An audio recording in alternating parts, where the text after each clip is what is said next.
Hello, everyone, and welcome to episode 5 of my Planet Coaster 2 series, where I build a Viking themed park called Vanaheim Adventure Park.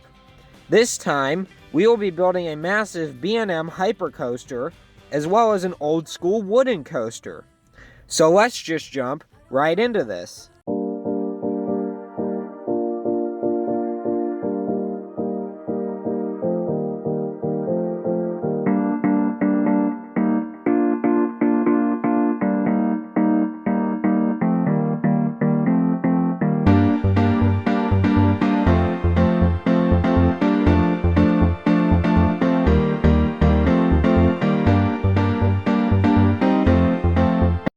Alright, so we are in the park once again as that not extreme spinner, mock-powered coaster just went by in front of us.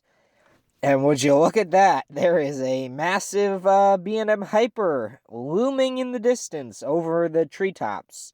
So we should probably head over there and take a look. No first person because it's a little bit of a walk back. First, we're going to check on a new flat ride that I added. This is the in-game Helter Skelter. Apparently, it's very popular. I just named it like Zilly Zooming Slides or something. I really didn't know what to name it. So I just thought of a fun name. But yeah, there it is. It's in-game and it's there. It's just something to fill in the space. Then we'll walk under here. We have some more houses. Oh, this guy's stuck. We've got some more houses. They need some theming changes to them. And first we come to the massive Woody. So here it is. It runs 3 trains, and as you can see, it goes way out and back. Yeah, I just wanted to make like a massive Woody that goes really far back. We'll tree it up in a minute. We got some theming. It's called Flight of the Ram, kind of inspired by Terran. Some shields, lights on the sides, dragon kind of ram. It's supposed to look like a ram, but I don't really have the pieces to do it. But we're gonna head out of the station into this descending turn, and then we would climb up the lift right next to the tilt coaster. 120 or so foot lift. Dive down the drop, turn at the bottom. It's kind of like a GCI drop almost. I don't know, this isn't really supposed to be like modeled after any specific manufacturer. Camelback airtime hill looks kind of like El Toro's. Up into a high turnaround. This is more old school. Another camelback airtime hill. Rise up into a 270-degree helix. Up into another kind of high turn. Then down into some brakes, kind of like the Beast has before its second lift hill. Climb the second lift. Another straight down drop this time, up into one more high turn, and then a turning airtime hill, camelback, laterals and airtime. A little bit of a double up here to interact with the other coaster that you don't see. Down, up into another turn, and then down around into a helix into the brake run. So that is the initial layout for Flight of the Ram. We still have a lot more to go on it as far as working on it goes. But let's head over to the B&M Hyper and check that out. As you can see here, it's a long train Hyper. So it's got the big long brake run. These guests are trapped. I don't know why. It's called Power Loader. So I just kind of try to add some wooden details, some flags, gears, just a whole mix of stuff. But you start by turning out of the station, climbing the lift, 240, 250 foot tall lift, so really tall.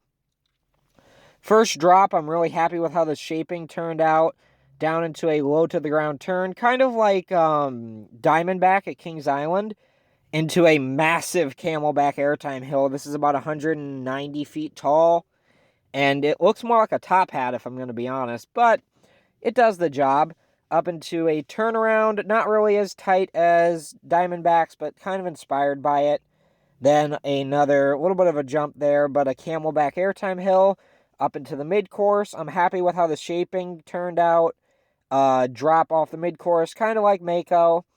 Another camelback, airtime hill, a little bit of laterals. Another camelback into the splashdown.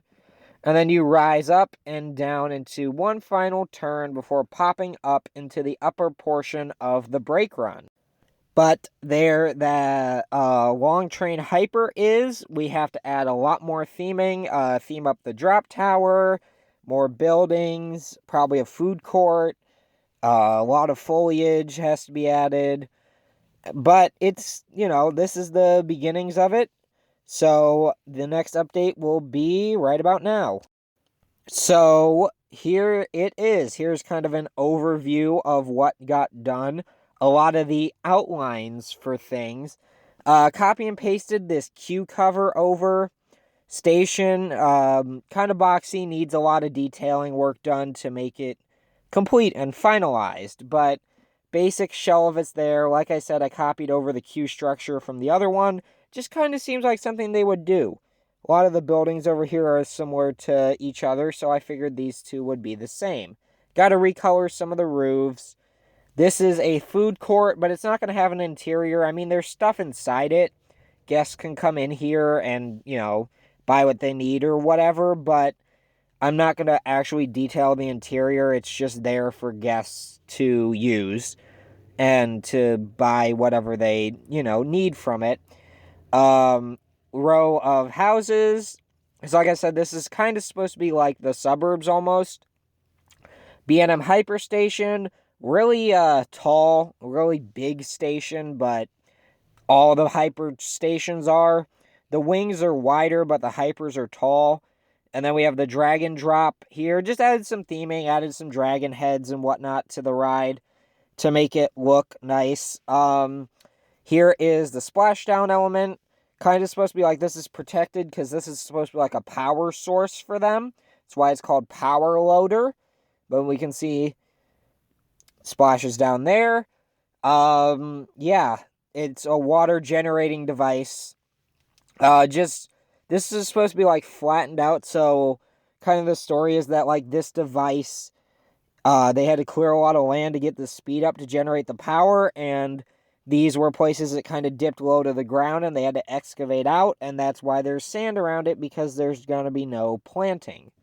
So here's an overview of the area so far.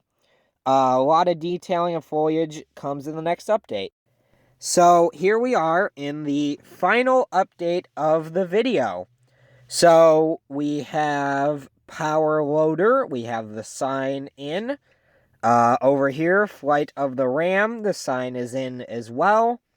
Head down towards Dragon Drop, which also has the sign.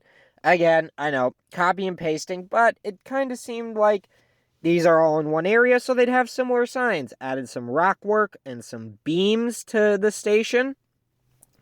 Over here, added some more beams to this station. Not a lot of rock work, but just more wood-inspired, fully forested the woody. So, yeah, this is kind of like the Beast a lot. And then so is the Hyper. That also got forested. Kept the areas clear of where the stone is. Added in some more foliage to the buildings. The drop tower, because it's closer to the next area, will get more foliage in the next episode. But yeah, that's what I got done this episode. I hope you all enjoyed, and we'll see you all next time on another adventure. But here's the POV.